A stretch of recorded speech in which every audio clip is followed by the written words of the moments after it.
You're sitting there staring at the task, actively trying to force yourself to feel ready, willing it, clenched jaw, tight shoulders, that voice going, come on, just do it. And the harder you push, the more stuck you feel, like leaning your whole weight on a door that only opens if you stop pushing. Most advice tells you to push harder. 2500 years ago, a Chinese philosophy said the opposite, that force creates the exact resistance it's trying to overcome. It's called Wu Wei, effortless action, and it's not a mystical idea, it's a practical fix for tonight. Step 1. Name the force. The first move is just noticing you're forcing it. Most people push straight through that clenched jaw feeling without ever naming it, so it never actually gets addressed. It just repeats tomorrow and the day after. Tension doesn't stay in your jaw, it spreads to your focus. You can't think clearly and clench at the same time. Naming the force is what stops it from running the whole show unnoticed. A guy named Theo used to grind through every hard task, white-knuckled, jaw-locked, and wonder why he was exhausted by 2 p.m. even on light days.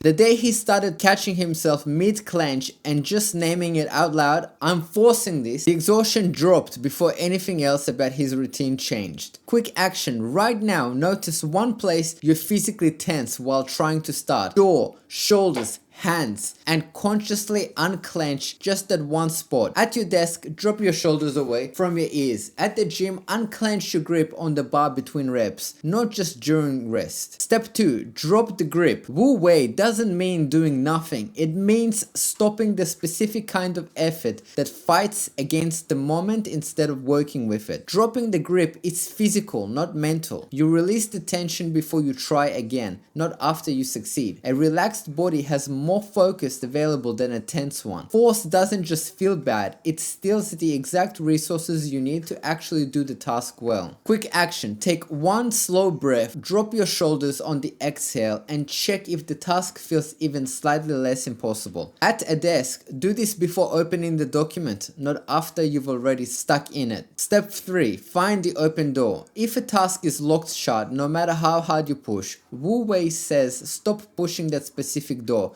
and find the one that's already open. Not avoidance, a different way into the same outcome. Here's the part that surprises people. Doing an easy adjacent task first often dissolves the resistance on the hard one, because you're no longer starting from a dead stop. Motion doesn't need to be the right motion to build momentum. It just needs to be motion. A freelancer designer named Ines used to sit staring at a blank canvas for her hardest client project, completely locked. She started opening a totally different, easier file first, just to move her hands, and found that she slid into the hard project within minutes without ever deciding to. Quick action. If the main task feels locked, do the easiest possible adjacent task instead for 60 seconds before returning to the real one. If it's a report, open a different, easier email first. If it's a heavy lift, warm up on the machine next to it instead of standing at the bar doing nothing.